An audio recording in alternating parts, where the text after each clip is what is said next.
Hello everyone, today we will start chapter 3 of business studies, that is public, private and global enterprises. Now in this chapter there are 4 main topics, but according to your revised syllabus only 2 topics are covered in your syllabus, that is private sector and public sector enterprises and forms of public sector enterprises. So we will be discussing only these 2 topics. Now let us start our first topic. Now why should you learn this chapter? Means we know that Indian economy, how it is working and all, but you have to understand the terms related with Indian economy. So first let us see this chart. Now Indian economy, they are divided into 2 parts, public sector and private sector. Now in public sector we have public and departmental undertakings, statutory public corporation, government companies. And in private sector we have sole trade, joint Hindu family, multinational corporations, partnership, cooperative organization, joint stock company. Then again joint stock company are divided into public and private companies. Now private sector we have already discussed in our previous chapter, sole trade and all, but in this chapter we will be mainly focusing on public sector.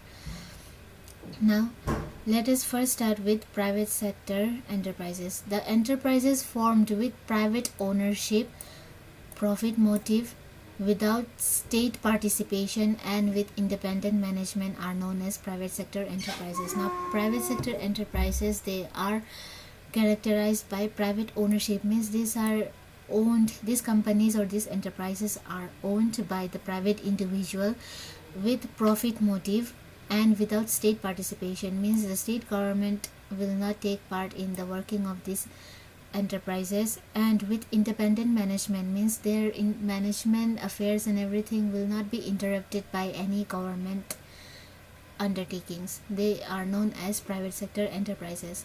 Now under this sector the business is owned by one of members of society.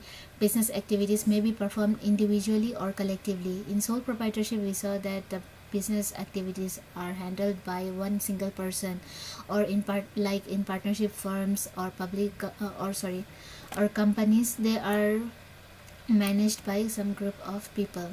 Now when we talk about characteristics of private sector enterprises, first one is profit motive, then no state participation, private ownership and independent management.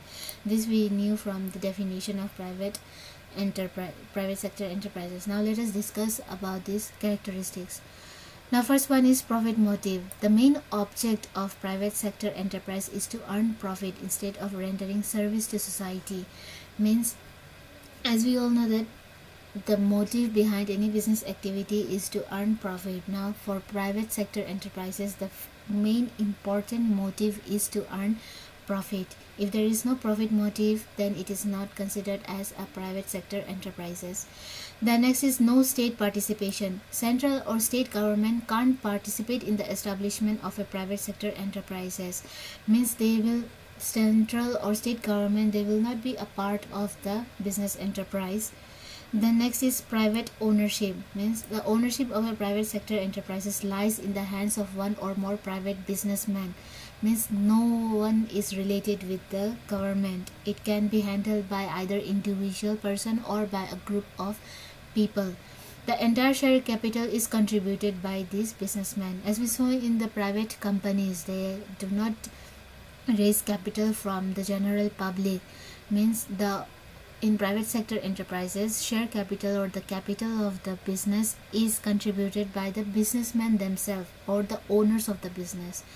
The next is independent management. Means the management and control of a private sector enterprise is vested in the hands of one or more private businessmen. Like in partnership or in sole proprietorship, the management and everything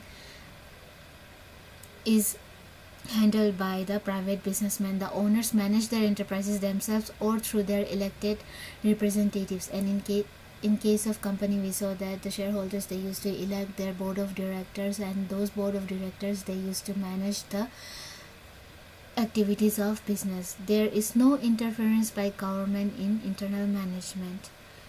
Now these were the characteristics of private sector enterprises. Now there are different types of private sector enterprises. Sole trade, as we all know that sole trade is nothing but the business or business enterprise owned and managed by an individual. Then partnership, business activities handled by two or more partners, but you have to remember minimum and maximum number of partners in the business. Then joint Hindu family trade, and then cooperative organization. This all we have discussed in detail in our previous chapter, joint stock company, so you can go through this again if you want. Then let us talk about public sector enterprises. Now public sector enterprises, these are owned, managed and controlled by government, form public sector enterprises. Now those enterprises which are either owned or managed or controlled by government, they are known as public sector enterprises. In another words of A.H. Hansen, public sector means state ownership and operation of industrial, agricultural, financial and commercial undertakings. Now these public sector enterprises, they can be either industrial nature or agricultural enterprises, financial, commercial undertakings. Now let us see some characteristics of public sector enterprises. First one is public accountability, next second is government control, third is service motive, and fourth is state ownership. Now let us discuss these characteristics in detail. Now first one is public accountability. The capital of public enterprise is supplied from the public exchequer or government department in charge of public money. Therefore, it is answerable to the parliament. Various parliamentary committees scrutinize the working of public enterprises. Now, share capital of public enterprises are subscribed by the public or government department, and for the working or operation of these public sector enterprises, they are checked by the parliamentary committees. They used to check the accounts of these public sector enterprises every year. The next is government control. Government controls over management of public enterprises. Ultimate control of the public enterprises lies with the parliament. Means in private sector we saw that the management is handled by the private individual, but in public sector undertakings the management is done by the government, and they have full control over the business enterprise. Then third is service motive. Now public sector enterprise, they work with the motive of providing service. They don't go for profit motive. There is usually a benevolent management in public enterprises because the primary objective of public enterprises is to render service to the public. Their main motive is to provide service and not to earn profit. Then fourth is state ownership. Public enterprises are owned by the government. Even where private entrepreneurs are permitted to invest capital, more than 50% capital is contributed by government. Means public sector enterprises, they are usually owned and managed by the government, but in certain cases general public also, they used to have capital subscription in the company, but more than 50% of shares will be held by the government. Now an example of public sector undertakings is State Bank of India. Then let us talk about importance or need or objectives of public sector enterprises. Now public enterprises have got the following motives. First one is economic motive or objectives. Under that subheading, number one is availability of essential commodities of life in sufficient quantity at cheaper rates. These industries, they aim at supplying essential commodities, means basic commodities that every one of us need at cheaper rates to the public. Mother Dairy and Delhi Milk Scheme in Delhi are its examples. Water, electricity and gas supply are also in this category. Now water supply department, they are all public sector enterprises, and their motive or economic motive is to provide those basic essential commodities at a very cheaper rate. Then next is establishment of basic industries. In order to accelerate the pace of economic growth, basic industries are must. These industries require heavy expenditure and carry lot of risk. This is why private entrepreneurs hesitate in establishing basic industries. These industries are iron and steel, locomotives, aerocraft and shipbuilding, etc. Now sometimes private entrepreneurs, they don't want to invest huge amount of capital with a thought that in future they might suffer a huge amount of risks. That's why they don't take up certain ideas of establishing companies. But in that time, when the government sees that the establishment of those kind of industries will lead to the economic growth, then what they do is that they establish this kind of industries. They start those kind of companies. Basically, these industries, they need huge amount of capital. So these are mainly iron and steel, locomotives, aircraft, and shipbuilding types of industries. Then third is balanced regional development. Private industries tend to centralize at those places where sufficient facilities are available. It leads to haphazard and unbalanced development of the country. Public enterprise aim at balanced regional development of the country in addition to their economic motive. Now, sometimes in private sector enterprises, what they do is that they used to start their business, or they used to form their business in those places where raw materials are easily available, where there is perfect environment for starting a business. But in doing so, what happens is that some part of the country will be more developed than other parts of the country. So in order to bring that same regional development, public sector enterprises, they start their business in those areas where private sector enterprises, they don't seems to take any interest of establishing any industries. In order to bring regional development, government, what they do is that in the less developed areas, they start public sector enterprises. These were the economic objectives. Now second is social motive. Involvement of the government in these enterprises is because of the social welfare of the people. Satisfying basic needs of the people at cheaper rates shows the social motive of these enterprises. Now in economic motive, we saw that public sector undertakings, what they do is that they provide essential commodities at cheaper rate. While doing so, they used to benefit the poorer section of the society, means they usually provide basic needs of the people, and these things helps in uplifting or developing the society. The next is political motive.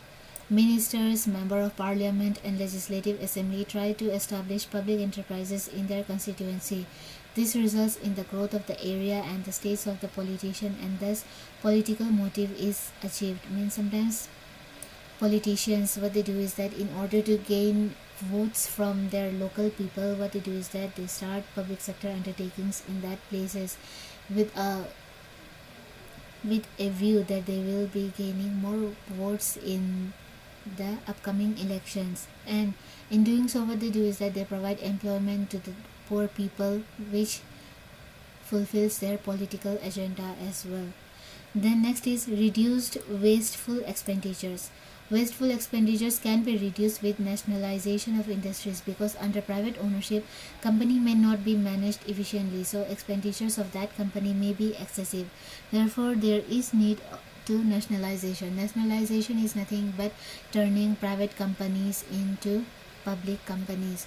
Now, private ownership or private enterprises, what they think about is their profit motive only. In doing so, sometimes they used to manhandle resources, or sometimes they are not able to use those resources efficiently. Now these kind of wasteful expenditures are reduced by establishing public sector undertakings. Then infrastructure. Transport, communication, irrigation, power, etc. can be developed only on large scale with huge resources, but a private owners cannot have huge resources. So there should be nationalization of infrastructure. Public sector enterprises helps in developing infrastructure of less developed areas by establishing those enterprises. Now let us see difference between private sector enterprise and public sector enterprise.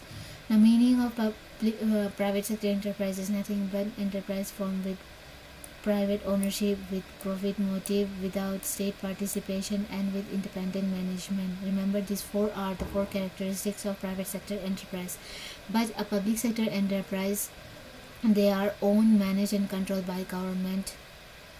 Then objective. The main objective of private sector enterprise is to earn profit, but for public sector is the main object is to provide social service These public sector enterprises, they have the motive of developing socially, economically and politically. Then capital, amount of total capital is contributed by private investors or owners from their own resources. Means in private sector enterprises, total capital of company is nothing but contributed by the investors or owners, private investors or owners of the company. But in case of public sector enterprises, at least 51% of the share capital of these industries are contributed by public. Even though there are some participation from general public as well, but still majority or major portion of share capital is held by the government. Then management, enterprises, private sector enterprises, they are managed and owned by the owners of the company, while public sector enterprises, they are managed and controlled by government. Now these were the basics of private sector enterprises and public sector enterprises. And in our tomorrow's in our next session, we will be discussing last topic of this chapter, that is forms of public sector enterprises, their features, merits or limitations. Basically, we will discuss about departmental undertaking, statutory corporation and government company. So for this session, we will wind up here. Thank you.